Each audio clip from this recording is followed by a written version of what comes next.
अखिल भारतीय कोळी समाज संघटना अक्कलकोट तालुक्यात प्रदेश कार्याध्यक्ष सिद्धार्थ भाऊ कोळी यांच्या नेतृत्वात तहसील कार्यालय येथे एक दिवसीय धरणे आंदोलन करण्यात आले।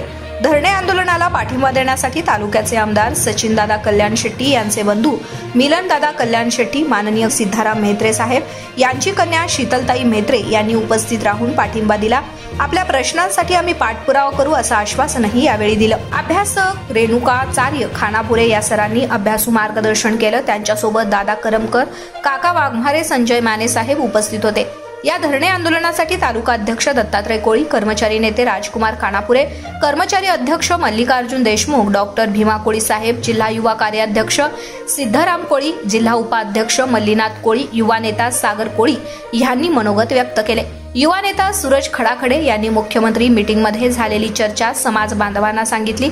युवा नेता गंगाधर कोळी, तालुका सचिव मुत्तन्ना करजगी, तालुका उपाध्यक्ष करण कोळी, तालुका युवा अध्यक्ष शरणभाऊ कोळी, अनिल जमादार, सतीश करजगी, काशीनाथ जमादार, सतीश जमादार, बसवराज कोळी, हनुमंत कोळी, जगन्नाथ कोळी, धीरज कोळी, सौरभ कोळी, गुंडप्पा कोळी आणि तालुक्यातील शेकडो समाज बांधव यावेळी उपस्थित राहून त्यांनी सहकार्य केलं। आदिवासी आयुक्त राजेंद्र भारुड यांना सेवेतून बडतर्फ करा आणि आदिवासी कोळी समाजाच्या भावना दुखवल्यामुळे त्यांच्यावर गुन्हा दाखल करा। कोळी नोंदींवर जातीचा दाखला व जात वैधता प्रमाणपत्र मिळावं अशी प्रमुख मागणी केली। नायब तहसीलदार पवार साहेब यांनी धरणं आंदोलन ठिकाणी येऊन निवेदन स्वीकारून आपले म्हणणं शासनाकडे पाठवण्यात येईल असे शब्द दिले आहेत।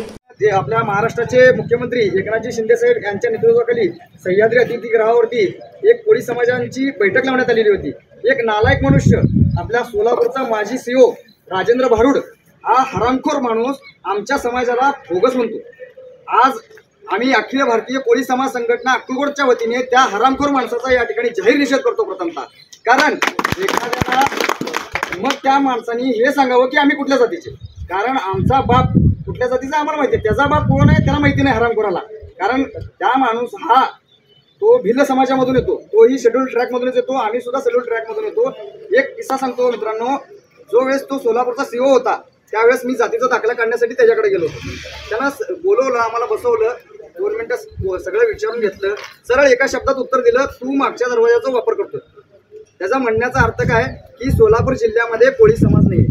ठीक आहे, कोळी समाज नाही आहे तर आम्हाला शासनाला हेच म्हणणं आहे की आम्ही कोळी समाज नसेल तर जनगणनेनुसार आमचं सर्व कोळी समाजाचं जे मतदान आहे किंवा लोकसंख्या आहे ते प्रमाण कमी करून घ्यावं। कारण त्याच लोकसंख्येच्या अनुसार मतदानाच्या किंवा टक्केवारीच्या अनुसार लोकसंख्येच्या टक्केवारीनुसार निधी वाटप असू दे किंवा मतदाराची रचना असू दे, आदिवासी एरियाची रचना असू दे होत असते।